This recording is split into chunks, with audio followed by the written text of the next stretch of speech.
tables, means your data set may contain structured tables. Structured tables we means several examples we have seen. For example, auto mpg data set we have seen. So data was structured in tables. There were different columns and different rows, and each and every you can say this table element is corresponding to some attribute value of that row or instance. Then it may be a set of images, audio files, video files, and so on, combination of these and so on. So first of all, you may have different type of data sets, and you know your machine cannot understand the exact textual or the images or video files. You first need to convert it into 01 form. So if your image data is there, we must have some way to convert it into metrics or in some other way, so such that finally your machine will understand 0 and 1. So we have to encode it so that algorithm and machine can work on properly. So first of all, we have to understand what are different features and whether these features are having values on which you can apply directly machine learning. Otherwise, you have to convert it into different way. So depending on the categorical or numerical values, depending on the categorical or numerical features, we will encode them in different way. So we'll see all those ways. If it is categorical, how we will convert. If it is numerical, if it is needed, we will convert. So first of all, these are generally the steps that we are applying on our data set to pre-process it. But definitely not all the steps are applicable in each and every problem. Okay, so what are these steps? First is data quality assessment. It is very, means we have already seen it. So generally we do this step. We have to first of all access the quality of the data set, and after that we will, if it is not of the up to that mark, we will apply some processing techniques to make it more better quality data set. Then feature aggregation may be needed. We'll see what is this: feature discretization, feature sampling, dimensionality reduction, feature encoding, and feature scaling. So generally these are the steps. In some means you have to check in your problem whether which particular step is necessary or not, and then you will apply the same. So we'll see one by one what are these steps. So we have already seen when we talk about data quality. So there we have to check for missing values, outliers, inconsistent values. Do you understand what you mean by inconsistent values? Any one of you? These we have already seen. Inconsistent values. What do you mean by inconsistent values? If you are having some if there is a like values का कोई, there is no set of values for the unknowns that satisfy all the equations. that satisfy all the I'm means general एक example दीजिए in terms of data set. If you're having any data set उसमें inconsistent values हैं, what do you mean by that?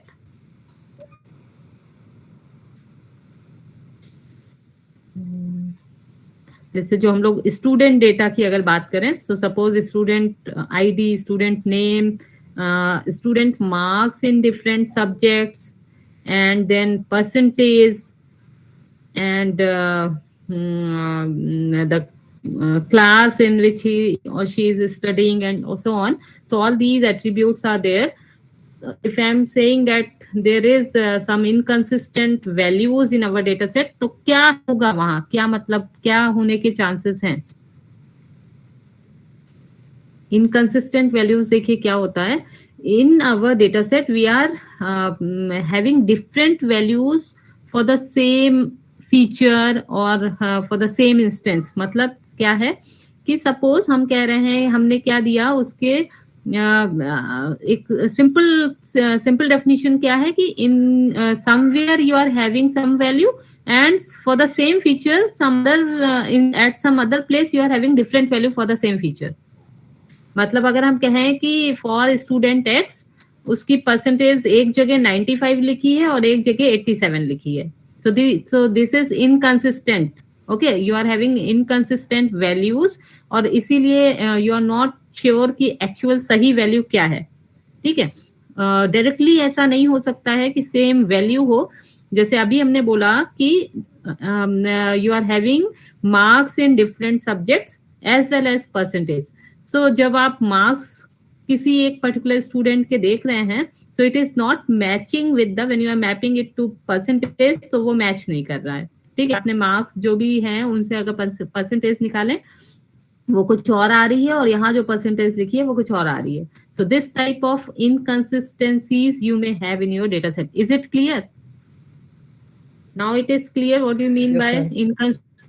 ठीक है, so we have to check first of all in our data set कि ठीक है missing values नहीं है, outliers नहीं है, या थे तो हमने हैंडल कर लिया. Then we have to check for inconsistent values also because of typing mistake, because of other things we may have inconsistent values, तो उनको भी हमको देखना होगा, चेक करना होगा. then we have to see for duplicate values also because जो हम लोगों ने last time देखा था कि we may have a lot of features in our data set and few of them are duplicate itself, then we can leave some of these. ठीक है, suppose x1 x2 जैसे हमने बोला कि हर एक उसके मार्क्स भी लिखे हैं देन परसेंटेज भी है. तो इफ इट इज नेसेसरी कि मार्क्स हमें इंडिपेंडेंट सब्जेक्ट के चाहिए ही चाहिए, then we can leave percentage. Otherwise if we are working only on the percentage या aggregate marks, so we will leave these columns corresponding to different marks in different subjects. Okay, so we have to check for duplicate values and then we have to remediate accordingly. Then the next step means after checking and handling the quality of data set, the next is feature aggregation. So sometimes we want to aggregate features, means you are having different features and all these features are important for you, or you can say that there are 2 or 3 features. All 3 features are important, but it would be better if you aggregate all these 3 in one feature. ठीक है, जैसे example अगर हम देखें कि we are gathering some और you are already having some data set जिसमें day to day transactions of a product to record daily sales of that product in various stores over the year. ठीक है, in one city, suppose आपके पास एक city का जितने भी stores हैं उन स्टोर्स में जो सेम प्रोडक्ट का डे टू डे क्या ट्रांजैक्शन हुआ दैट इज रिकॉर्डेड. ठीक है, आपके पास ये डेटा सेट है, लेकिन आपकी जो प्रॉब्लम है in that problem it is not necessary कि आप देखें कि ठीक है किसी एक स्टोर में कोई एक पर्टिकुलर प्रोडक्ट कितनी बार खरीदा गया, उससे हमें मतलब नहीं है. टोटल अगर मंथली हमें मिल जाए कि मंथ में कितनी बार खरीदा गया या ईयर में कितनी बार खरीदा गया, या it is not necessary to know कि अलग अलग स्टोर में कितनी बार खरीदा गया. Simply in all means when we talk about the transaction of a particular product, simply वो एक ईयर में कितनी बार खरीदा गया, इतने से ही अगर हमारा इससे काम चल रहा है, तो in that case we want to aggregate. ठीक है, हमारे डेटा सेट में हो सकता है वो लिखा हो स्टोर नंबर 1 में इस दिन, ठीक है, ये इस टाइम पे खरीदा गया, फिर सेकंड ट्रांजैक्शन है इस टाइम पे खरीदा गया, थर्ड ट्रांजैक्शन इसी तरीके से स्टोर 2 में है. तो इस तरीके से बहुत अलग अलग बहुत सारे columns and rows you are having. तो in that case what sometimes we need to aggregate these features. ठीक है, अलग अलग हमको इतना हमको जरूरत नहीं है. We want aggregation of this कि ठीक है इस स्टोर में in one day how many times the transaction of that product is there. ठीक, so this may be situation and it may reduce your memory consumption as well as processing time. ठीक है, हम अगर the data set that we are having in hand जिसमें सब अलग अलग transactions दिए हुए हैं that can be used, but in that case during machine learning model or before that we have to process like this कि ठीक है तब हमें अपने प्रोग्राम में ही ये सब कैलकुलेट करना होगा एंड इन दैट केस आपका प्रोसेसिंग टाइम ज्यादा होगा, मेमोरी कंजम्पशन ज्यादा होगा. सो इट इज बेटर कि हम पहले ही डेटा सेट को कन्वर्ट कर लें बाय फीचर एग्रीगेशन. ठीक है, तो it will depend on your problem itself कि हमको इसकी जरूरत है, फीचर एग्रीगेशन की जरूरत है कि नहीं है. ठीक है, so aggregation provides us the high level view of the data. ठीक है, आपको जो अलग अलग डेटा लिखा हुआ है किसी एक मतलब जो भी अलग अलग उसके फीचर, कई सारे फीचर्स हैं और अलग अलग सारे वैल्यूज हैं. So you want to aggregate, you want to see the high level view of that data. ठीक है, बहुत डिटेल में डेटा है, सो हम बहुत एक एक जाके उस वो डिटेल ना देख के we want to see the high level view of that data. So in that case we want to aggregate the features. Then feature discretization, this is just opposite of the feature aggregation. So suppose means in this case feature one of the feature you are having in your data set, and it would be better if you break this feature in one or two different features. For example, अगर persons का data है and one feature is suppose age, suppose. तो अगर हमारा ये जो data है it is for all the persons to this is data of all the persons.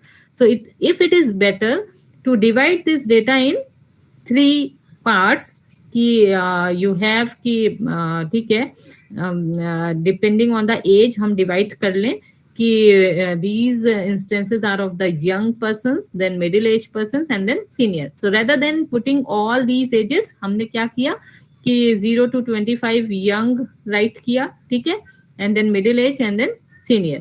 ठीक, तो हमने in this way we are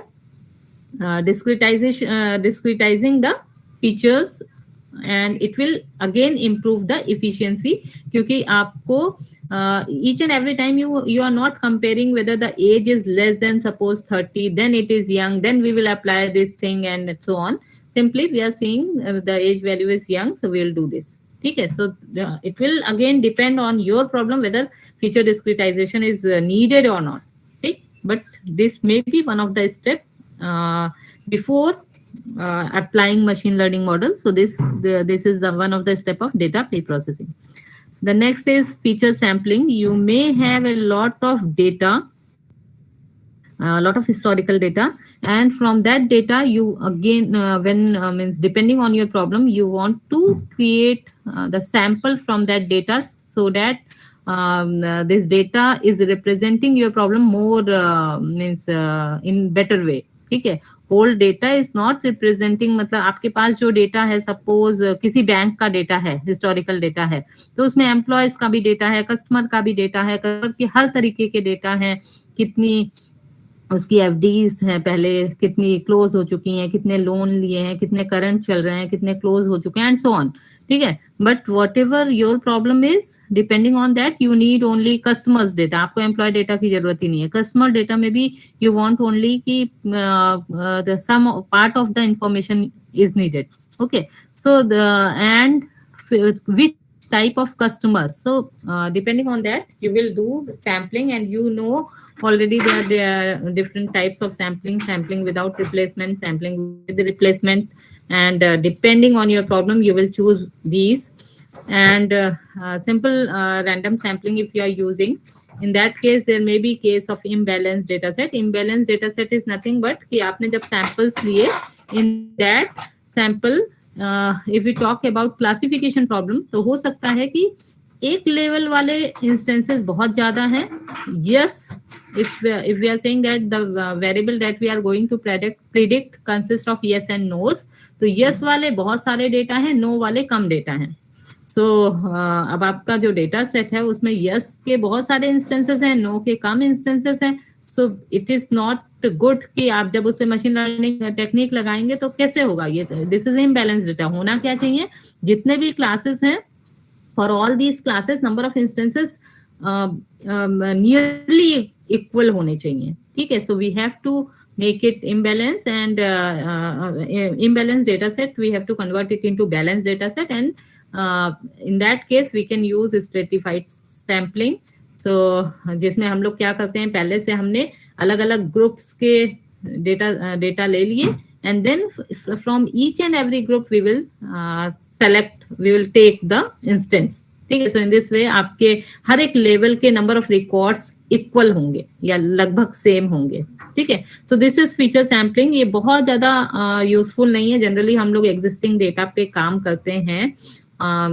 ये लेकिन पता होना चाहिए, क्योंकि जब हम बड़ी प्रॉब्लम पे काम करते हैं, जब हमारे पास बहुत सारा हिस्टोरिकल डेटा अगर है, in that case we have to do sampling, and then the different sampling techniques we need to apply there.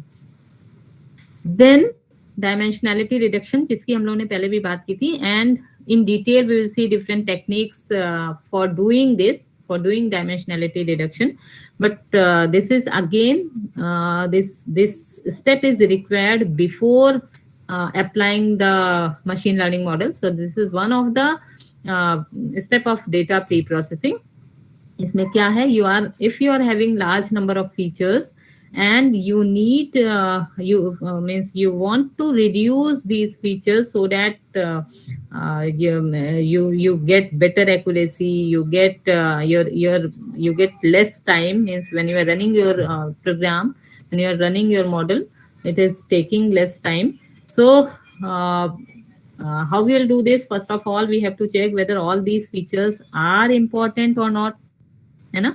अगर सारे features important हैं, then definitely we cannot leave any of these. In that case, we have to choose some other way to reduce the number of features. ठीक है. Otherwise ठीक है, हमारी problem से related कुछ फीचर्स नहीं थे तो हम उन्हें ड्रॉप कर सकते हैं. लेकिन अगर सारे फीचर्स इंपॉर्टेंट हैं, तब हम कैसे अपनी डायमेंशनैलिटी रिड्यूस करें? In that case, we will see some other technique. ठीक है. So we can use feature subset selection also. Feature subset selection कब हम करेंगे? जब हमें लगेगा कि कुछ फीचर्स हमारे लिए इंपॉर्टेंट नहीं है, जिन्हें इंपॉर्टेंट नहीं है उन्हें छोड़ दिया. ठीक है.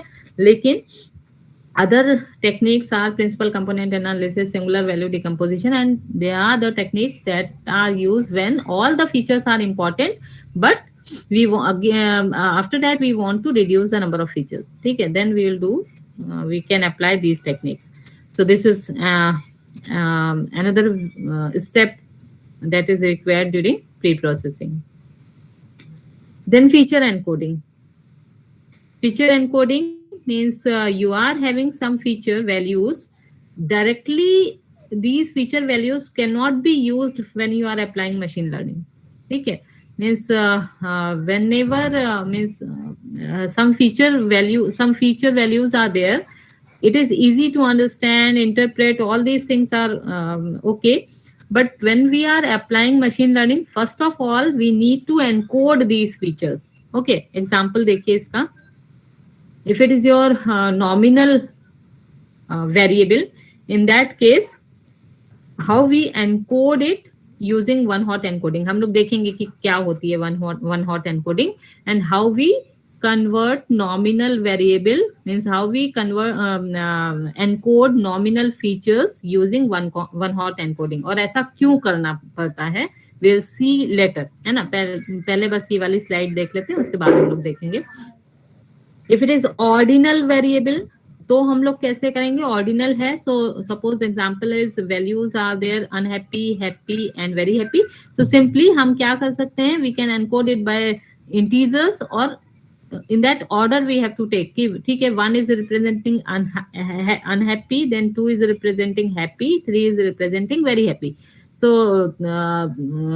means since you are having these are categorical variables, यहाँ पे labels लिखे हुए हैं, and when labels are there, I already told you that we have to convert it into numbers or some 0-1 form. ठीक है. So we can convert it into, means we have to convert it into numbers so that we can apply here machine learning. तो यहाँ पे simple technique है कि हमने उसको integers से represent कर दिया, and we are having ordering among these values also, so there is no problem. ठीक है. unhappy को हमने 1 से represent कर दिया, happy को 2 से कर दिया, very happy को 3 से कर दिया.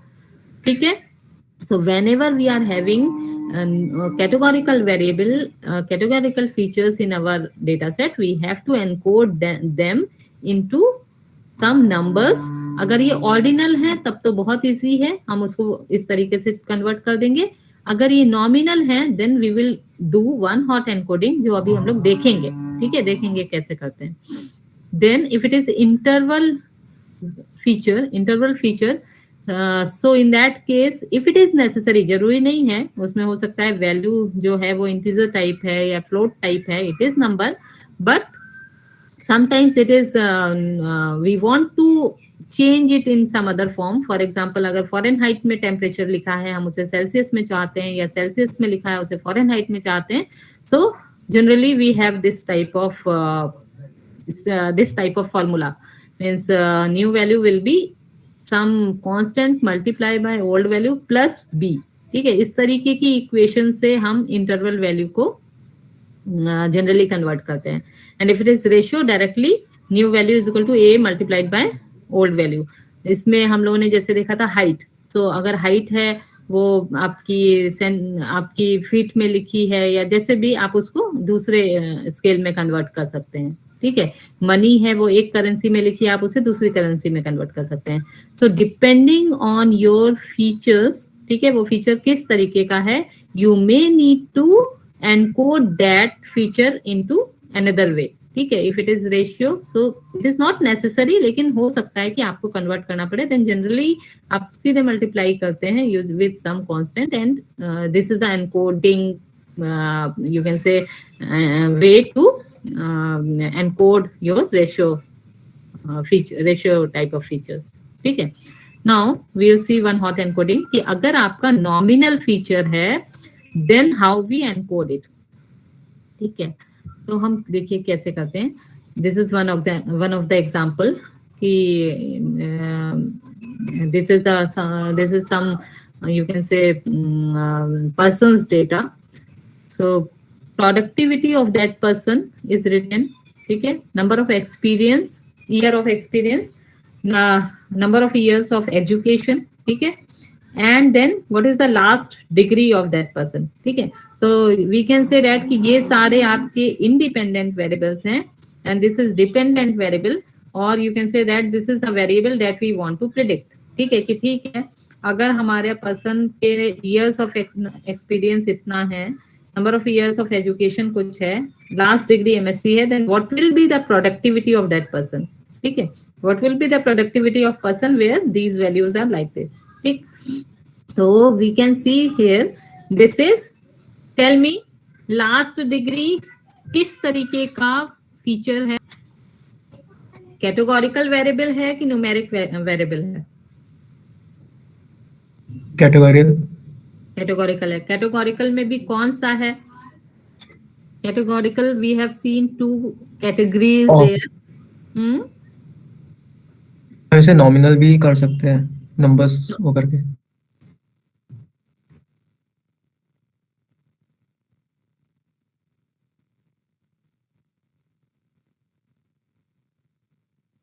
टाइप का वेरिएबल है कि ऑर्डिनल है? यस कर सकते हैं, क्योंकि नहीं कैसे मैम, ऑर्डिनल? एमएससी और एमटेक्स नहीं अच्छा, कर सकते मैम। एमएससी और एमटेक्स बेस हुआ है, अगर पीएचडी होती मे बी तब हाँ, अगर ऑर्डर दे अगर सकते। ऐसा होता कि बीएससी एमएससी पीएचडी है, या मतलब खाली एक पीजी डिग्री है, एक यूजी डिग्री है और एक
ये हम लोग जैसे इफ वी वांट, जैसे अभी हमने आपको बताया कि this is our the variable that we want to predict, ठीक है, हम इस वेरिएबल को प्रिडिक्ट करना चाह रहे हैं, and now these 4 are independent variables, ठीक है, year of experience, number of year of education, MSc and MTech, these 4 are independent variables and this is the dependent variable और उसको हम predict करना चाह रहे हैं, ठीक।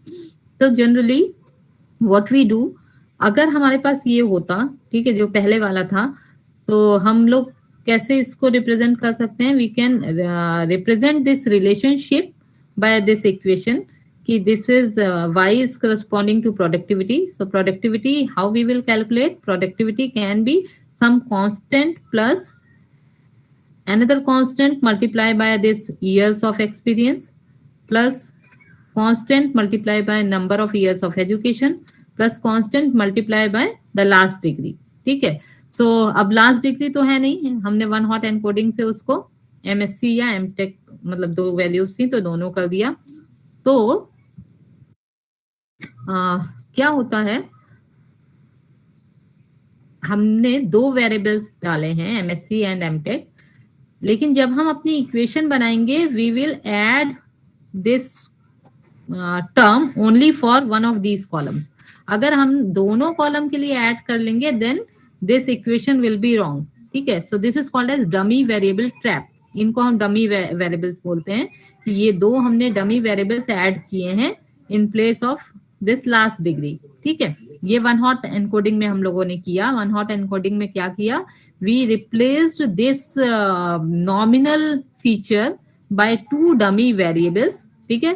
2 डमी वेरिएबल्स वाई, क्योंकि यहाँ पे 2 ही पॉसिबल वैल्यूज थी, 2 ही डिस्टिंक्ट वैल्यूज थी। अगर यहाँ पे 4 वैल्यूज होती सो वी एडेड 4 कॉलम्स, ठीक है।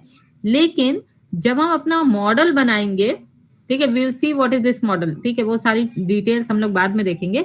बट सपोज हमने जो हमें प्रोडक्टिविटी निकालनी है, सो जो मॉडल बनाया या जो इनके बीच में रिलेशनशिप दिखाई कि productivity is depending on now these 4 values, तो हमने उसको एक इक्वेशन से रिप्रेजेंट किया। और कैसे किया कि some constant plus b1 multiply by this, b2 multiply by this and then b3 multiply by this, ठीक है, एक को छोड़ दिया, ठीक। Then this is the correct model, this is the correct equation. मतलब क्या है, अगर हमारे 2 वेरिएबल्स हमने 2 डमी वेरिएबल्स ऐड किए हैं, then in our equation we should add only 1 term, ठीक है। अगर 3 वेरिएबल्स यहाँ ऐड किए होते, suppose BSc, MSc and PhD, ठीक है, या एमएससी, एमटेक एंड बीटेक, ठीक है, suppose MSc, MTech and BTech होता, in that case we will add 2 terms there, in place of 3 we will add 2 terms. क्यों? क्योंकि देखिए क्या है, जैसे जब 2 हैं तो जब आपकी अगर एमएससी है तो D1 1 है, अगर एमटेक है, ठीक है, तो इन दैट केस एमएससी 0 होगा, ठीक है, एंड यू कैन से D1 विल बी 1 - 1 और एमटेक you can find by D1 - 1 करके, ठीक है, कि अगर यू कैन से दैट कि they are 2 columns but only 1 term is representing both, ठीक है। D1 की वैल्यू 1 है तो फिर ये एमएससी को रिप्रेजेंट कर रहा है, D1 की वैल्यू 0 है तो मतलब ये एमटेक है। So if we are having 1 constant, ठीक है, अगर हमारे, या ये से सिंपल ऐसे याद रखिए कि एक कांस्टेंट हमारे पास ऑलरेडी है that is handling the second variable, ठीक। जनरली कुछ लोग क्या करते हैं कि इस इक्वेशन में प्लस B4 इंटू D2 भी कर देते हैं, तो वो इक्वेशन आपका सही आउटपुट नहीं देता है, और you can say that equation will not represent the correct relationship between productivity and this. हमको अगर 2 डमी वेरिएबल्स ऐड किए हैं तो एक ही करना है। This we have to keep in mind when we are applying one hot encoding and making our model using this type of equation. हालांकि ये थियोरेटिकल है, आप जब प्रोग्राम बनाएंगे आपको कुछ ये सब करने की जरूरत नहीं पड़ेगी। आप जब linear regression, this is example of regression, जब हम रिग्रेशन मॉडल बनाएंगे, your model will automatically take number of terms, ठीक है। आपको देखना नहीं पड़ेगा कि ठीक है हमारे इसमें 4 वैल्यूज थी तो 3 टर्म हमें इसके करस्पॉन्डिंग ऐड करने हैं। वो मॉडल खुद से टर्म ऐड करता है, हम लोग को इक्वेशन राइट नहीं करनी होती है, ठीक है। लेकिन ये थियोरेटिकली पता होना चाहिए कि ऑटोमेटिकली आपके प्रोग्राम में when you are calling some function, regression function, तो रिग्रेशन फंक्शन की जो इक्वेशन बनी होगी उस इक्वेशन में इफ अगर नॉमिनल वेरिएबल था, ठीक है, नॉमिनल वेरिएबल था, तो उसमें अगर 4 वैल्यूज थी तो उसके करस्पॉन्डिंग 3 ही टर्म ऐड हुए होंगे, ठीक है। सो दिस इज मींस ये this is one of the concept of means dummy variable trap that is associated with one hot encoding। तो ये आपको पता होना चाहिए सबसे पहले तो कि वन हॉट एनकोडिंग होता क्या है, why we are applying it, क्या होता है। One hot encoding is a technique to encode nominal variables, ठीक है, या नॉमिनल फीचर्स। अगर आपके डेटा सेट में नॉमिनल फीचर्स हैं तो हम उनको वन हॉट एनकोडिंग के थ्रू एनकोड करते हैं। Why we are encoding, so that we can convert these labels into numbers, ठीक है, क्योंकि हर चीज नंबर्स में होगी, then only we can apply our model. हमारी मशीन लर्निंग मॉडल में भी जो भी है मल्टीप्लिकेशन, एडिशन, यही सब होना है आगे, क्योंकि कुछ मॉडल हमारा whatever model is there we are means we'll see that models are nothing but the functions, ठीक है। हम functions को learn कराएंगे कि वो हमारी the variable that we are going to predict and the independent variables, ठीक है, इनकी relationships को we will try to capture in one function, ठीक है। that function is called as a model। आपको वो function मिल गया, वो मॉडल आपने ट्रेन कर लिया, तो ठीक है, मतलब आपने वो रिलेशनशिप लर्न कर ली कि प्रोडक्टिविटी और इन सारे वेरिएबल्स के बीच में जो रिलेशनशिप होती है वो आपने लर्न कर ली in terms of this function, ठीक है। और अब हमने क्या किया, इस फंक्शन में इन इंडिपेंडेंट वैल्यूज वेरिएबल्स की वैल्यूज डाल दी, तो क्योंकि ये रिलेशनशिप करेक्ट रिलेशनशिप है, so it will give you the correct value of 5, ठीक है। सो मीन्स इन दिस वे, तो आपके जो भी फंक्शंस होंगे that functions you know कि उसमें हम when we will do our calculations, so each and every term must be some number, ठीक है। अगर वो label है तो we have to convert that label in some numbers, so we use here label। आपका जनरली किन cases में हो सकता है, it may be nominal variable या ordinal variable। ordinal variable में हम सीधे से 1 2 3 या 0 1 2 इस तरीके से हम उसको एनकोड कर सकते हैं। If it is nominal variable, उसके अगर आपका ऑर्डिनल था तो हम वैसे कर सकते हैं, नॉमिनल है तो हमको वन हॉट एनकोडिंग लगाना होगा। क्लियर है?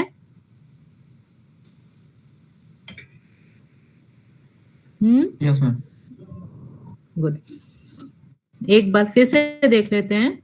अगर हमारे फीचर्स नॉमिनल हैं then we have to encode using one hot encoding. If it is ordinal it is very simple कि हम कुछ भी जो भी नहीं 1 2 3 हम 2 3 4 5 6 7 एंड सो ऑन, ठीक है, डिपेंडिंग ऑन आवर चॉइस उसको रिप्रेजेंट कर सकते हैं। इंटरवल वेरिएबल है, इफ इट इज नीडेड तो जो भी हमारे पास कुछ इक्वेशन होगी depending on our means contextual data, तो हम उसको कन्वर्ट करेंगे। रेशियो डेटा है देन अगेन कुछ इस तरीके की इक्वेशन से वो एनकोड होता है, ठीक है। So this was the feature encoding, ठीक है। नाउ द लास्ट स्टेप देखिए यहाँ पे, ये this is the last step. हम लोगों ने जो स्टेप्स देखे थे, steps of data pre processing. So data quality assessment हम लोग ने देख लिया। इसमें हम लोग फीचर, इसमें हम लोग missing data, outliers, data inconsistency, data duplication, ठीक है, इस तरीके की प्रॉब्लम्स अगर हैं तो उनको आइडेंटिफाई करते हैं and then we try to immediate it. Then feature aggregation, feature discretization, feature sampling, dimensionality reduction, ठीक है। ये डिटेल में हम लोग इसकी बहुत सारी टेक्निक्स देखेंगे, principal component analysis and other techniques. Then feature encoding हम लोगों ने देखा कि अगर बाकी तो जरूरी नहीं है, हो सकता है कम चांसेस होते हैं, but if you are having nominal data in your basically your categorical features are there, तो आपको उन कैटेगोरिकल फीचर्स को you need to encode in some numbers. तो अगर वो ऑर्डिनल है तो सिंपल होता है उसको हम सीधे सीधे से एनकोड कर सकते हैं नंबर्स से. If it is nominal in that case we will use one hot encoding. ठीक है. Now the last step of pre-processing, that is feature scaling. So what is this feature scaling? You see, देखिए feature scaling पहले तो समझ लेते हैं कि होता क्या है. फीचर स्केलिंग एग्जांपल क्या है. कोई अगर चलिए इसमें एग्जांपल नहीं है हम लोग खुद से देख लेते हैं. Feature scaling when we need, suppose in our data set we are having different features. कुछ फीचर वैल्यूज बहुत छोटी छोटी हैं. ठीक है. फॉर एग्जांपल अगर हम कहें कि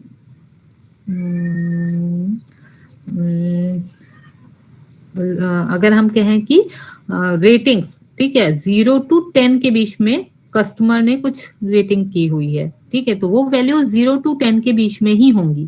ठीक है. So there is one feature ratings और उसमें 0 से 10 के बीच में कुछ वैल्यूज पड़ी होंगी for in each and every instance. ठीक है. और उसके बाद में इनकम है कस्टमर की. इनकम जनरली मतलब बाय चांस उसमें बहुत ज्यादा वैल्यूज हैं. ठीक है. जो इनकम है वो बहुत ज्यादा है कस्टमर्स की. ठीक. And they are rest of the features. बाकी और बहुत सारे फीचर्स हैं. उसमें और भी फीचर्स हो सकते हैं जिसमें कुछ ये जो वैल्यूज हैं वो बहुत लार्ज हैं सपोज. ठीक. तो किसी फीचर में बहुत कम वैल्यू मतलब बहुत ही छोटी वैल्यूज पड़ी हुई हैं और किसी फीचर्स में बहुत ही लार्ज वैल्यूज पड़ी हुई हैं. इन दैट केस होता क्या है कि there are few machine learning models that will be biased towards these large features. मतलब उन फीचर्स के जो जिसकी वैल्यूज लार्ज हैं. जैसे इनकम अगर है तो वो इनकम में क्योंकि लार्ज वैल्यूज हैं so your model will be biased toward this. जब लर्न किया तो इन वैल्यूज से ज्यादा मतलब कुछ वो और you can say that your model will not represent a correct relationship between the variable that you are predicting and independent variables.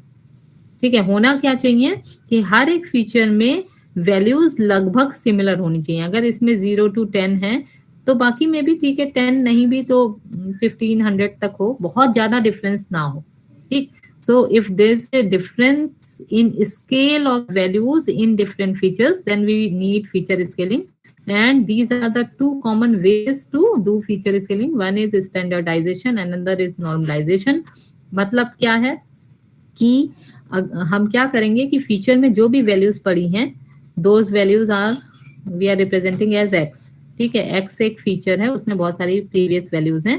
We will convert those previous values using this normalization.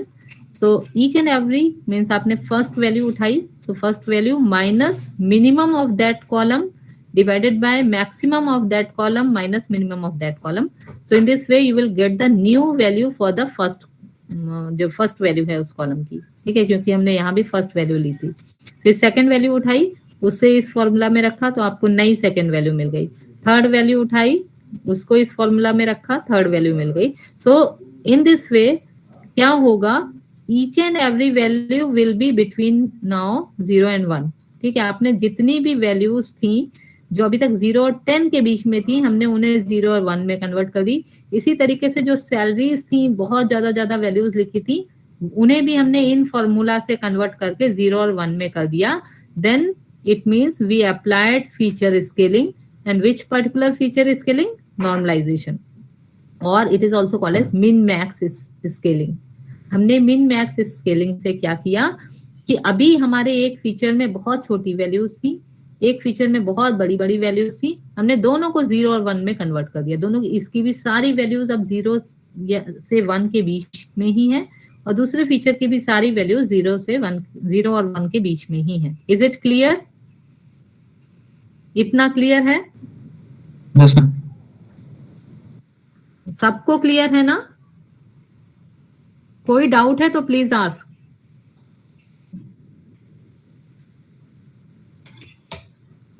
एक second. किसको clear है? किसने बोला था अभी clear है? Yes, ma'am, clear है. Okay. Lakshita, can you explain me feature scaling?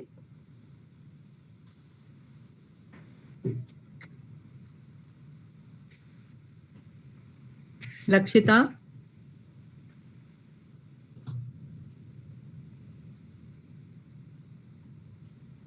What happened Lakshita? ऐसा भी करते हैं आप लोग, ज्वाइन करके छोड़ देते हैं? सौरभ,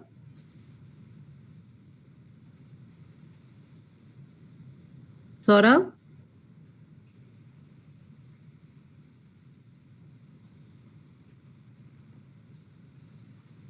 सौरभ, राकेश,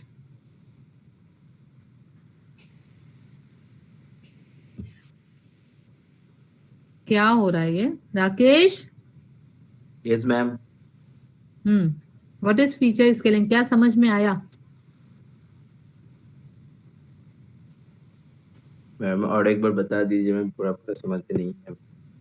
प्रॉपर समझ में नहीं आया तब तो पूछ लेते ना, शुरू से ही पूछ लिया करिए, है ना? पता नहीं पीछे का भी कुछ समझ में आया होगा कि नहीं, थोड़ा सा आई डोंट नो, लेकिन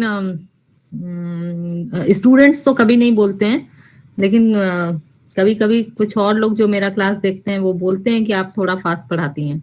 तो ठीक है, सबका अपना अपना वे होता है, बट हम कोशिश करते हैं कि आप लोग को समझ में आ जाए। सो इट इज योर रेस्पॉन्सिबिलिटी कि अगर नहीं समझ में आया है तो आप बीच में स्टॉप करिए, पूछिए, है ना? उसके लिए कोई प्रॉब्लम नहीं है।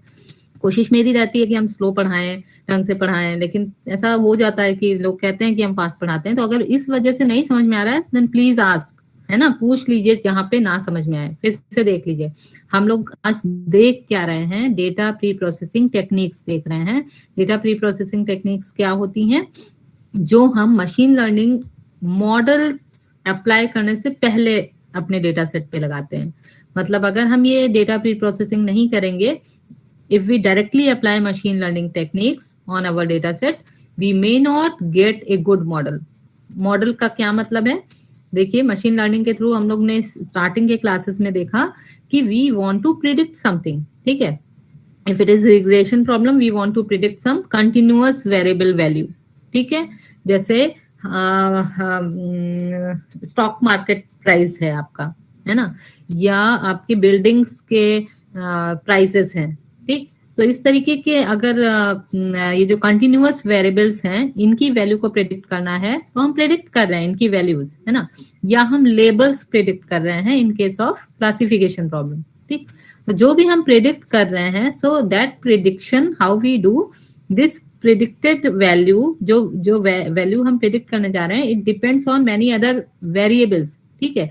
जैसे अगर हम कहें कि किसी बिल्डिंग की प्राइस क्या होगी, ये कैसे हम प्रिडिक्ट कर रहे हैं? Depending on other features of that building, ठीक है? कि वो 4 BHK है कि 3 BHK है कि 2 BHK है कि 1 BHK है, कितनी नंबर ऑफ बालकनीज हैं, कितने नंबर ऑफ बाथरूम्स हैं, किचन का साइज क्या है, एंड सो ऑन, ठीक? ये सारी चीजें। So what we are doing, कैसे हम प्रिडिक्ट कर रहे हैं? We are trying to make relationship between the variable that we are going to predict and rest of the variables, ठीक है? अगर ये सही सही रिलेशनशिप हमें मिल जाए फिर ठीक है, relationship in terms of a function, in terms of some equation, ठीक है? Mathematical equation. अगर हम इस मैथमेटिकल इक्वेशन हमें मिल जाए जिसमें लेफ्ट हैंड साइड में आपका वो वेरिएबल हो जिसे हम प्रेडिक्ट करना चाह रहे हैं, for example price of house, ठीक है? और राइट साइड में वो सारे वेरिएबल्स हैं जो कि रेस्ट ऑफ द फीचर्स को रिप्रेजेंट कर रहे हैं। For example variable that is representing number of bedrooms, ठीक है, in that house, plus number of bathrooms, number of balconies and so on, ठीक? तो अगर हमें ऐसी रिलेशन, तो बेसिकली हम प्रेडिक्ट कैसे कर रहे हैं? We are trying to make a model, we are trying to make a function, we are trying to make an learn an equation, है ना? इक्वेशन में ठीक है आपका वेरिएबल्स तो फिक्स है, बट उसके करस्पॉन्डिंग जो कांस्टेंट्स होते हैं, हम कैसे कैसे किस कांस्टेंट की वैल्यू क्या होनी चाहिए, है ना? जैसे जो सिंपल मॉडल था जो अभी हम लोगों ने देखा, एक सिंपल सा मॉडल देखा ना, ये ठीक है कि y is equal to b1 plus b0 plus b1 x1, ठीक है? b1 x2, x1 इसको रिप्रेजेंट कर रहा है, x2 इसको रिप्रेजेंट कर रहा है और d इसको रिप्रेजेंट कर रहा है। तो अगर हमें b1 b0 b2 b3 इनकी वैल्यूज पता चल जाए तो हमारे पास इन सबकी वैल्यूज तो हैं ही, वो डाला और हमें प्रोडक्टिविटी मिल जाएगी. So this is called as a model. So we are trying to learn this model.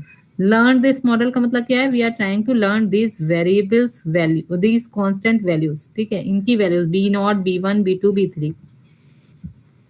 We are trying to learn these values. ठीक है, तो अब अगर हमारे पास जो भी डेटा सेट मिला, ठीक है, मान लो हमें ये डेटा सेट मिला और हम इससे कुछ मॉडल लर्न करना चाह रहे हैं. लर्न करने का मतलब है कि हम ऐसी इक्वेशन पता करना चाह रहे हैं. तो क्या हम डायरेक्टली ये मॉडल अभी इस पे लगा सकते हैं कि नहीं? लर्न कर सकते हैं इस तरीके का कि नहीं? नहीं कर सकते हैं, क्योंकि अभी इसमें इस तरीके की वैल्यूज, ये तो हो सकता है नंबर्स हों, ठीक है, ये तो नंबर्स होंगे कुछ, लेकिन यहाँ MSc एमटेक पढ़ा है. तो जब हम इस इक्वेशन में ये वैल्यूज डालना चाहेंगे तो हम कर ही नहीं पाएंगे. We need to encode these values. ठीक है, इसी तरीके से सपोज यहाँ पे number of years of education लिखा है, पर हम इसे मंथ में चाहते हैं. ठीक है, बाई चांस ऐसा है कि हम इसे मंथ में चाहते हैं क्योंकि करेक्ट चाहते हैं. अदरवाइज किसी का 4 years 2 months है तो वो हम 4.2 करके नहीं लिख सकते हैं, हम उसे एग्जैक्टली मंथ में चाहते हैं. So we need this conversion. ठीक है, इसी तरीके से and so on, number of years of experience, number of years of, मतलब इसको जनरली. ठीक, so you need to understand your data set और देखना होगा कि हमें क्या क्या प्री प्रोसेसिंग करनी है. First of all regarding quality of the data, तो हम लोगों ने देखा missing values, outliers and duplicacy तो नहीं है, इनकंसिस्टेंसी तो नहीं है. What do you mean by inconsistency? कोई एक जने फटाक से बता दे, इनकंसिस्टेंसी हमारे डेटा सेट में है कि नहीं? किसने समझा? Rishika, please explain.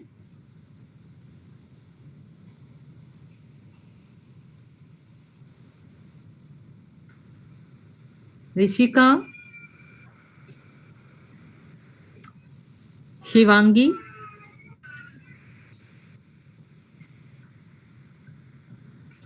Shivangi,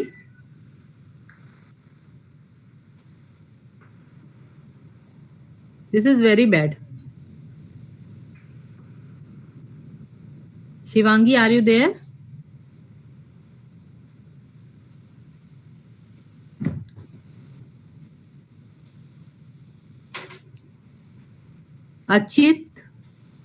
Achit Katiyar.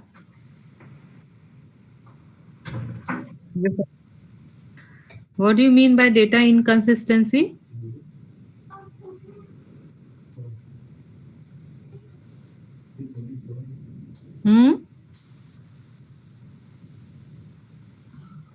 Ma'am like जो सेम डेटा होगा जो मैम एग्जिस्ट करता होगा डेटा सेट में, जो वो डिफरेंट फॉर्मेट्स में मैम मल्टीपल टेबल में कैसे उसको मतलब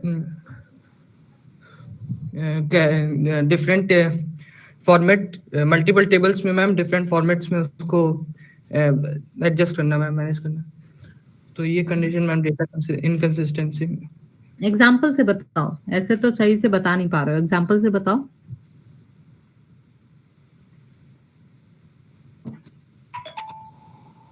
जैसे तुम्हारा एक जगह एड्रेस कुछ लिखा है, दूसरी जगह एड्रेस कुछ लिखा है.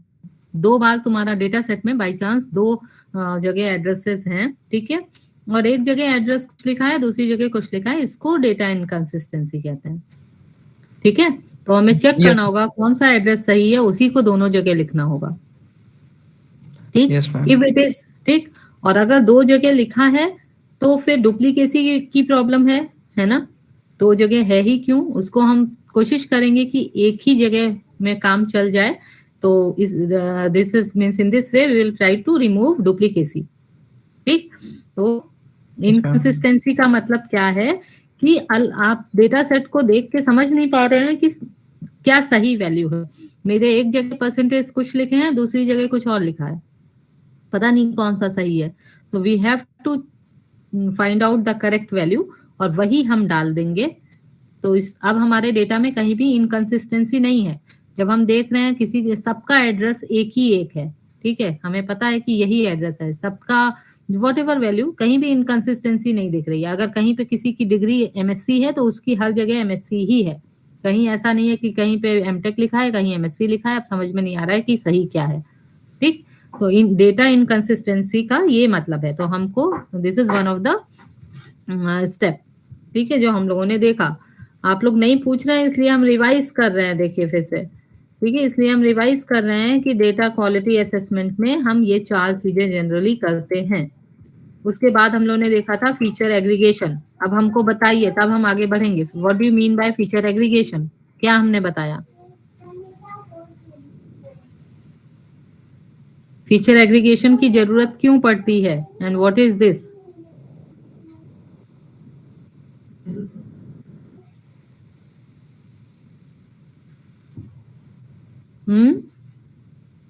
Any one of you?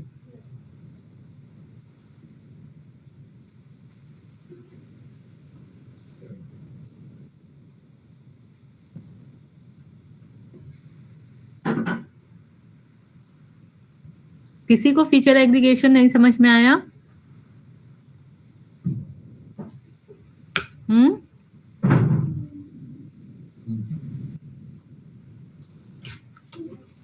क्या है?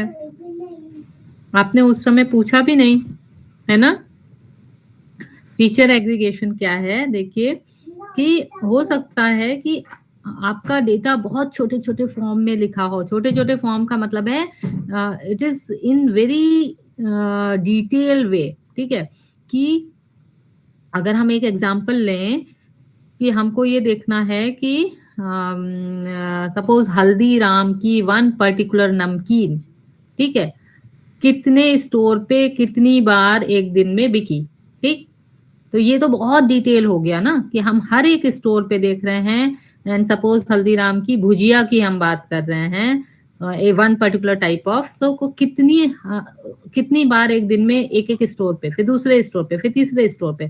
So this is the called as the low level detail of the data. बहुत ही डिटेल में वो सारी इंफॉर्मेशन है, बट वी डोंट वांट, हमें तो खाली उसका सेल देखनी है, ठीक है, हमें तो वो कैलकुलेट करना है। So what is the meaning of this low level detail? अगर हमें हाई लेवल डेटा भी पता है कि एक सिटी में पर डे कितने नंबर ऑफ पैकेट्स सेल हुए, उससे हमारा काम चल जाएगा। Then in another city and then another city.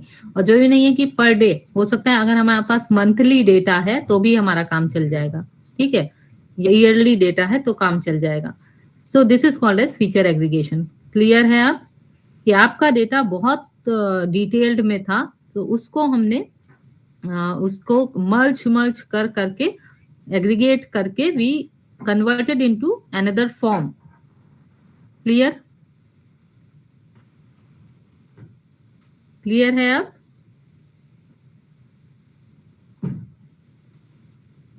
आपकी प्रोडक्टिविटी लिखी हुई थी, सपोज एक दूसरा एग्जांपल देखिए, प्रोडक्टिविटी लिखी थी कि सॉफ्टवेयर इंजीनियर्स की मान लीजिए प्रोडक्टिविटी लिखी थी कि उन्होंने जिसने पहले दिन ज्वाइन किया तो इतने number of lines of code right किया, नेक्स्ट डे उसने इतने number of lines of code. Generally number of lines of code से प्रोडक्टिविटी देते हैं सॉफ्टवेयर इंजीनियर्स की कि वो एक मतलब वो कितने लाइंस ऑफ कोड राइट कर ले रहे हैं, ठीक है, किसी एक समय, सपोज इन 1 आवर, ठीक, तो लाइंस ऑफ कोड सबका अलग अलग दिन का लिखा है। तो हम क्या करें, क्यों हम अलग अलग दिन का देखें, हम मंथली का देख लें कि ठीक है क्या उसकी प्रोडक्टिविटी है। ईयरली देख, अगर वो बहुत पुराना कस्टमर है तो हमने उसका ईयरली देख लिया, ठीक। So there is no need to see productivity in each and every day. हमने कोई एक तरीका लगाया, उसको हर एक दिन की प्रोडक्टिविटी लिखी हुई थी हर सॉफ्टवेयर इंजीनियर की, हमने उसको मंथली कैलकुलेट कर ली। Now in our data set उतने सारे कॉलम्स ना होके एक कॉलम हो गया। This is called as feature aggregation. Clear? Yes, ma'am. Okay. Now the next was feature discretization. ये जस्ट अपोजिट है, या मतलब आप इस तरीके से कहिए कि है उसी तरीके का, बस इसको हम लोग इस फॉर्म में कर रहे हैं कि आप वहां पे हम कॉलम्स के फॉर्म में थे, यहाँ पे हम रोज उसमें देख रहे हैं। या बस ऐसे देखिए कि डिस्क्रिटाइज कर रहे हैं, बहुत सारी वैल्यूज थी, हमने उसको young, middle age and senior, जैसे एज बहुत सारी अलग अलग लिखी हुई थी, हमने उनको हमारी problem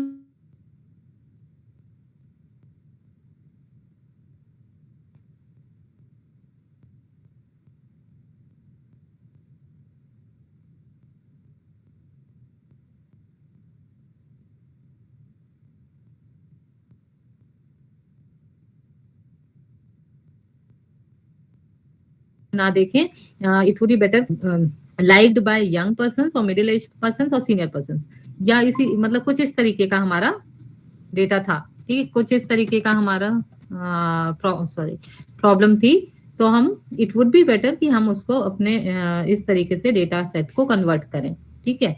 so this is called as feature discretization, ठीक। Then we have seen feature sampling, ये बहुत ज्यादा हम लोगों के लिए इंपॉर्टेंट नहीं है। डायमेंशनैलिटी रिडक्शन देख लिया था हम लोगों ने, और आगे डिटेल में देखेंगे, इसलिए अभी हम छोड़ दे रहे हैं। फीचर एनकोडिंग पे अब हम लोग थे, है ना, फीचर एनकोडिंग हम लोग डिटेल में देख रहे थे। Before applying machine learning model, we need to encode our features if it is necessary, or depending on which type of feature is this, there will be different ways to encode it. अगर ये ratio variable है, generally ratio variable को if it is necessary तो हम लोग इस तरीके की इक्वेशन होती है, ठीक है। जैसे आपको पता है कि अगर हाइट आपकी लिखी हुई है या वेट लिखा हुआ है, तो वेट अगर किलोग्राम्स में लिखा है तो हम उसको किसी और स्केल में चेंज कर सकते हैं, ठीक है। So it will depend on our problem कि क्या जरूरत है, क्या हमें किलोग्राम में ही अगर सारा काम करना है, then there is no need, तब हम उसको एनकोड नहीं करेंगे। अदरवाइज अगर हमें उसको किसी और स्केल में चेंज करना है तो जनरली आप सिंपली यही होता है ना, हम लोग अगर ग्राम में करना है तो हम सीधे से इसको उस तरीके से, या किलोग्राम में करना है तो ऐसे करते हैं, है ना। इंटरवल वेरिएबल है, then this equation will be there. Ordinal है तो हम क्या कर सकते हैं, हमारी वैल्यूज कुछ इस तरीके की पड़ी होंगी जो ऑर्डर्ड वे में है, ठीक है। हमें पता है अनहैप्पी, हैप्पी, वेरी हैप्पी, कुछ तो ऑर्डरिंग है इसमें, ठीक। तो अगर इस तरीके की है तो हम उसको सीधे सीधे से कुछ ऐसी इंटीजर में रिप्रेजेंट कर सकते हैं कि अनहैप्पी को 1 से कर दिया, हैप्पी को 2 से कर दिया, वेरी हैप्पी को 3 से कर दिया। जरूरी नहीं है हम 1 2 3 से करें, हम 0 1 2 भी कर सकते थे, ठीक है, 0 1 2 या कुछ और कर सकते थे, लेकिन वो अच्छे से मैप हो, हमें समझ में आए कि अच्छा 1 मतलब 1 2 3 भी, इसमें भी एक ऑर्डर है, हमें दिख रहा है कि अच्छा ये 1 है तो इसके करस्पॉन्डिंग है, 2 इसके करस्पॉन्डिंग है, 3 इसके करस्पॉन्डिंग है ना। मतलब हमारा meaning of data should not means we have to retain that meaning, ठीक है। ऐसा नहीं है कि हमने एनकोड कर दिया और अब डेटा का मीनिंग तो खो ही गया, हमें पता ही नहीं कि क्या है, हम समझ ही नहीं पा रहे हैं कि ये क्या है। हम अभी भी समझ पा रहे हैं कि 1 is corresponding to unhappy, 2 is corresponding to happy, 3 is corresponding to very happy, ठीक है। We should know this. Then the last one is, अगर आपका डेटा नॉमिनल डेटा है, नॉमिनल डेटा मतलब उसमें इस तरीके की वैल्यूज पड़ी हैं जिनकी ऑर्डरिंग भी नहीं है। जैसे हम कहें अगर इमेजेस का डेटा है तो वो कैट है या लायन है या डॉग है, कैट लायन या डॉग, इसकी ऑर्डरिंग तो है नहीं, ठीक है, कैट लायन डॉग। लेकिन ये कैट लायन डॉग लिखा हुआ है, हमें इसको कुछ इंटीजर फॉर्म में कन्वर्ट करना है। तो generally how we convert nominal and values, nominal features using one hot encoding, ठीक है। वन हॉट एनकोडिंग की एक प्रॉब्लम है डमी वेरिएबल्स ट्रैप जो हम लोगों ने देखी। पहले सिर्फ इतना देखिए कि हम वन हॉट एनकोडिंग यूज करते हैं to encode our nominal data, ठीक है। तो ये आपका नॉमिनल डेटा था, ये आपका एक एग्जांपल है नॉमिनल डेटा का। तो हम इसे कैसे वन हॉट एनकोडिंग इसमें लगाते हैं, हमारे डेटा सेट में जो ये नॉमिनल फीचर है, इस फीचर के करस्पॉन्डिंग कॉलम को हम छोड़ देते हैं और 2 नए कॉलम, 2 या नंबर ऑफ कॉलम्स ऐड करते हैं। कितने कॉलम्स ऐड करते हैं, जितनी इसमें पॉसिबल वैल्यूज हैं, जितनी इसमें डिस्टिंक्ट पॉसिबल वैल्यूज हैं। तो इसमें खाली 2 ही वैल्यूज हैं, एमएससी और एमटेक, तो हम 2 कॉलम ऐड करेंगे। अगर इसमें 3 वैल्यूज हैं तो 3 कॉलम ऐड करेंगे। और same information we can represent using these columns, ठीक है। हमें पता है कि ये पर्सन एमएससी है तो एमएससी वाले में 1 डाल देंगे, बाकी में 0 डाल देंगे, तो हमें पता चल गया, ठीक है। अब ये कॉलम तो है नहीं हमारे पास, लेकिन इसी से देख के पता चल रहा है कि अच्छा ये तो 0 है, ये 1 है, यानी इसने एमएससी किया है। इसके में ये 0 है, ये 1 है, यानी इसने एमटेक किया है, ठीक है। So this is called as one hot encoding. One hot encoding का मतलब क्या है कि रेस्ट ऑफ द कॉलम्स में, अगर इसमें 4 वैल्यूज होती तो यहाँ 4 कॉलम आपने ऐड किए होते, चारों में से सिर्फ एक में 1 होता, बाकियों में 0 होता, किसी एक में 1 होता, बाकियों में 0 होता, ठीक। This is called as one hot encoding, ठीक। अब डमी वेरिएबल ट्रैप क्या है कि ठीक है, हमारे कॉलम्स तो 4 ऐड होंगे, लेकिन जब हम मॉडल बनाएंगे तो इन 4 में से किन्हीं 3 ही के करस्पॉन्डिंग टर्म ऐड करते हैं, ठीक है। चौथे को नहीं ऐड करते हैं। चौथे को भी ऐड कर देते हैं तो वो हमारा मॉडल गलत हो जाता है। ठीक, तो ये था आपका feature encoding. Now last is feature scaling. Feature scaling क्या हमने बताया आपको? फीचर स्केलिंग हम पूछ रहे थे, कुछ ज्यादातर लोगों को नहीं समझ में आया है। Feature scaling means scale of features is different. ठीक है, आपके पास डिफरेंट फीचर्स हैं डेटा सेट में, डिफरेंट कॉलम्स हैं, हर एक कॉलम का स्केल अलग अलग है। स्केल अलग अलग है का मतलब क्या है? किसी में बहुत छोटी छोटी वैल्यूज पड़ी हैं, किसी में बहुत बड़ी बड़ी वैल्यूज पड़ी हुई हैं। तो जनरली क्या होता है, कुछ बहुत सारे मशीन लर्निंग मॉडल ऐसे हैं जिन पे कोई फर्क नहीं पड़ेगा। किसी कॉलम में छोटे वैल्यूज हैं, किसी में बड़े वैल्यूज हैं, तो भी वो अच्छे से लर्न कर लेगा। लेकिन कुछ मशीन लर्निंग एल्गोरिथम्स हैं that are sensitive to feature scaling. ठीक है, जो सेंसिटिव है उनके लिए हमें फीचर स्केलिंग करनी पड़ेगी। कैसे करनी पड़ेगी? वी कैन मतलब हम फीचर स्केलिंग करने का क्या मतलब है कि हर कॉलम में वैल्यूज लगभग मतलब वैल्यूज एक सी हो जाएं। ऐसा ना हम कहें कि इसमें इतनी छोटी वैल्यूज पड़ी है, इसमें इतनी बड़ी। सारी सब में 0 to 1 के बीच में हो जाए, है ना, सब में 0 to 1 के बीच में हो जाए, या जो भी है लेकिन सब में लगभग सेम सी हो जाए। ठीक, तो एक तरीका है नॉर्मलाइजेशन, जिसमें क्या होगा, वो 0 to 1 के बीच में कर देगा सबको। कि अगर हमारी एज थी जो 0 से 100 के बीच में पड़ी हुई थी, अब वो सबको 0 to 1 के बीच में कर देगा एज को। ठीक, तो जो 100 वाली थी वो 1 हो जाएगी, जो 0 थी वो 0 ही रहेगी, और इसी तरीके से 99 वाली 1 के क्लोज होगी, 1 से थोड़ी सी कम होगी। ठीक, 80 वाली भी 1 के क्लोज होगी, 0 मतलब 1 से तो डेफिनेटली कम होगी लेकिन 1 की ही तरफ होगी कहीं। ठीक, तो इस तरीके से using this formula we can, इसी तरीके से इनकम में 10 लाख 1 करोड़ ये सारी वैल्यूज पड़ी हुई थी, उन्हें भी हमने using this formula we have converted into 0 between 0 1। हमारी सबकी इनकम 0 और 1 के बीच में ही दिखेगी। ठीक है, डेफिनेटली हम उसको बाद में डिकोड करेंगे, एनकोड भी हमने किया, बाद में डिकोड कर लेंगे। 0 वाली हमारी 10,000 है और 1 वाली हमारी 1 crore.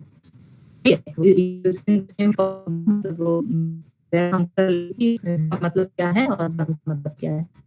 X minimum is suppose 10,000, x maximum is 1 crore. तो हम भी जब कन्वर्ट कर यूजिंग दिस फॉर्मूला तो आप सबको 0 और 1 के बीच कन्वर्ट कर पाएंगे। This is called as minimum scaling. अब इतना क्लियर हुआ सबको कि इसके फीचर स्केलिंग क्यों कर रहे हैं?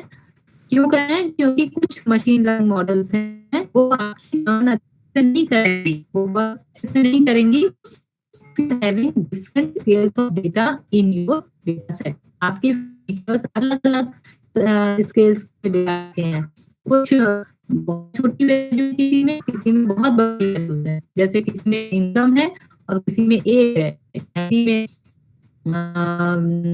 जो भी वैल्यू आप लीजिए, किसी में number of years of experience है और किसी में सैलरी है। ठीक, ये वैल्यूज जनरली स्केल में बहुत फर्क होगा। In that case, we need to do feature scaling. So, एक तो नॉर्मलाइजेशन रहता है, दूसरा है स्टैंडर्डाइजेशन। स्टैंडर्डाइजेशन में हम क्या करते हैं, बिजनेस फॉर्मूला भी कन्वर्ट एक्स मतलब वैल्यू हमें कैसे मिलेगी, x minus mean of that feature divided by variance that, standard deviation of that. ठीक है, क्या है, हम इस फॉर्मूला से करते हैं। So value are centered around the mean with a unit standard deviation. This means the mean of attribute becomes 0 and the resultant distribution has a unit standard deviation। मतलब इसमें आपका इस तरीके से आप वैल्यूज कन्वर्ट हो जाएंगी हर एक फीचर की। तो हम जो सारे फीचर्स को हम इस फॉर्मूले से कन्वर्ट कर देंगे। तो जो वैल्यू छोटी थी वो भी तो एक उसको फॉलो करेंगे, जो वैल्यूज बड़ी थी उन्हें भी हमने इसी तरीके से किया तो वो भी इस स्टेप को फॉलो करेंगे एंड सो ऑन। क्लियर? सबसे पहले हमें ये बताइए हम फीचर कर क्यों रहे हैं, क्या जरूरत है फीचर स्केलिंग करने की?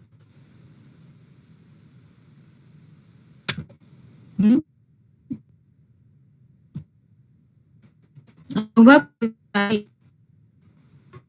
नाम सुनते हैं। Arvind Chaudhary,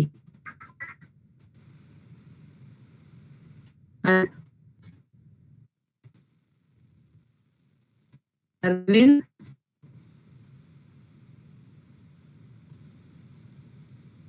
very good. अच्छा, अब करेंगे आगे से आगे। I want all of you to turn on your camera. आप सब कैमरा ऑन करके बैठिए।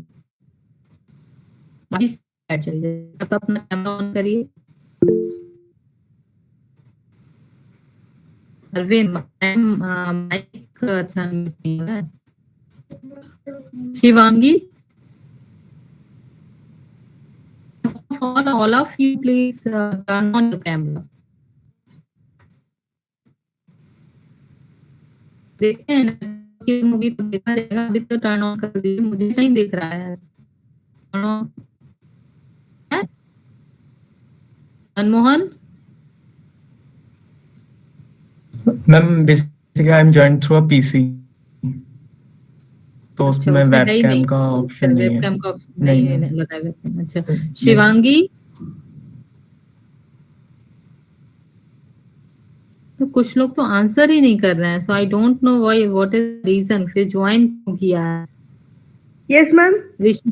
हाँ Shivangi, what is feature scaling, why we are doing this, what is the need of this? Ma'am क्योंकि वो जो हमारे एमएल में वो बड़े बड़े जो डिफरेंट टाइप डेटा होते हैं वो सही से वर्क नहीं कर पाएंगे, तो उनको एक टाइप। जी डेटा सही से वर्क नहीं कर पाएंगे? नहीं, मतलब डिफरेंट टाइप डेटा होंगे तो मशीन सही से वर्क नहीं कर पाएगी ना उन पे। मशीन क्यों नहीं सही से वर्क कर पाएगी? मशीन तो छोटे डेटा पे भी सही से वर्क करती है, बड़े डेटा पे भी करती है। सही से बताइए, आपके मॉडल्स, मशीन लर्निंग मॉडल्स जो हैं वो सही से वर्क नहीं करेंगे, वो सही से ट्रेन नहीं होंगे। Yes ma'am. कुछ मॉडल्स जो होते हैं वो डेटा फीचर, अगर अलग अलग स्केल के डेटा हैं तो वो अच्छे से लर्न नहीं होंगे, तो उन मॉडल्स के लिए एटलीस्ट जरूरी है फीचर स्केलिंग करना। हाँ, तो उनको एक फॉर्म में कन्वर्ट करके। ठीक है, I hope it is clear to all of you. तो दिस इज फीचर स्केलिंग। ठीक, नाउ ये उसी का ही एग्जाम्पल है कि पहले अगर हम बॉक्स प्लॉट बनाए तो हमारे पास अलग अलग, मान लीजिए 4 एट्रीब्यूट थे, चारों का हमने बॉक्स प्लॉट बनाया तो वो कुछ इस तरीके का आया। ठीक है, किसी का बिल्कुल क्योंकि उसमें वैल्यूज पड़ी थी, डिपेंडिंग ऑन दैट वो ऐसे था। जब हमने उसको नॉर्मलाइज कर लिया, चारों वेरिएबल्स को नॉर्मलाइज कर लिया, तो सब तब ये बॉक्स प्लॉट दिख रहा है। तो it is we can say all of these are near towards ideal one। ठीक है, पहले देखिए बहुत अलग अलग था, तो इस केस में अब ये सारी वैल्यूज 0 to 1 हो गई, ये भी 0 to 1 हो गई, ये भी 0 to 1, फिर बॉक्स प्लॉट बनाया तो काफी सही सा दिख रहा है। या हम स्टैंडर्डाइजेशन यूज कर रहे हैं, ठीक है, दो तरीके पढ़े, 2 फॉर्मूले पढ़े, अगर इससे किया तो भी हमको काफी कुछ सही मिला। ठीक, तो दिस इज द वे हम लोग generally, this is one of the step of data pre processing, कि हम मशीन लर्निंग मॉडल से पहले ये फीचर स्केलिंग करते हैं। ठीक है, ये आपकी एल्गोरिदम्स लिखी हैं कि कौन सी एल्गोरिदम्स हमारी फीचर स्केलिंग की रिक्वायरमेंट है, किसमें नहीं है। सो जनरली मतलब ये हम लोग जब 1 by 1 हम लोग देख लेंगे जब पढ़ेंगे। ठीक है, तो आज हम थ्योरी आपकी कंप्लीट हुई, मतलब अब इसी का ये देखिए, this is the skeleton structure of the program, मतलब कोड तो नहीं लिखा है, कोड हम लोग कल देखेंगे, कल के क्लास में।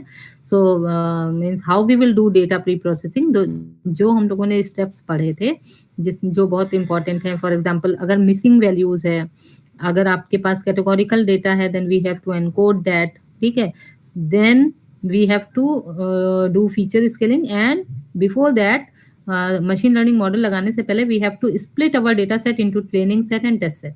सो we can say this is the framework of data preprocessing for any machine learning model. ठीक है, आप किसी भी प्रॉब्लम को सॉल्व करना चाह रहे हैं, कोई भी मॉडल अप्लाई करना चाह रहे हैं, ये जनरली जब हम इसको कोड कर देंगे तो सबसे पहले हमें कुछ लाइब्रेरीज इंपोर्ट करनी होती हैं, फिर अपने डेटा सेट को इंपोर्ट करना होगा, फिर अगर डेटा सेट में देखना होगा, अगर उसमें मिसिंग वैल्यूज हैं तो उसको हैंडल करना होगा। अगर कैटेगोरिकल वेरिएबल है then we have to encode that variable, ठीक है। तो अगर इंडिपेंडेंट वेरिएबल्स कैटेगोरिकल हैं तो उन्हें एनकोड करेंगे, डिपेंडेंट वेरिएबल भी अगर कैटेगोरिकल है तो उसे भी एनकोड करेंगे। फिर हम उसके बाद हम लोग अपने डेटा सेट को स्प्लिट करते हैं ट्रेनिंग सेट और टेस्ट सेट में, और लास्ट में हम फीचर स्केलिंग करेंगे। जब ये सब हो जाएगा उसके बाद we will apply one of the model depending on our need, ठीक है। वो हम लोग फिर नेक्स्ट उसके बाद देखेंगे।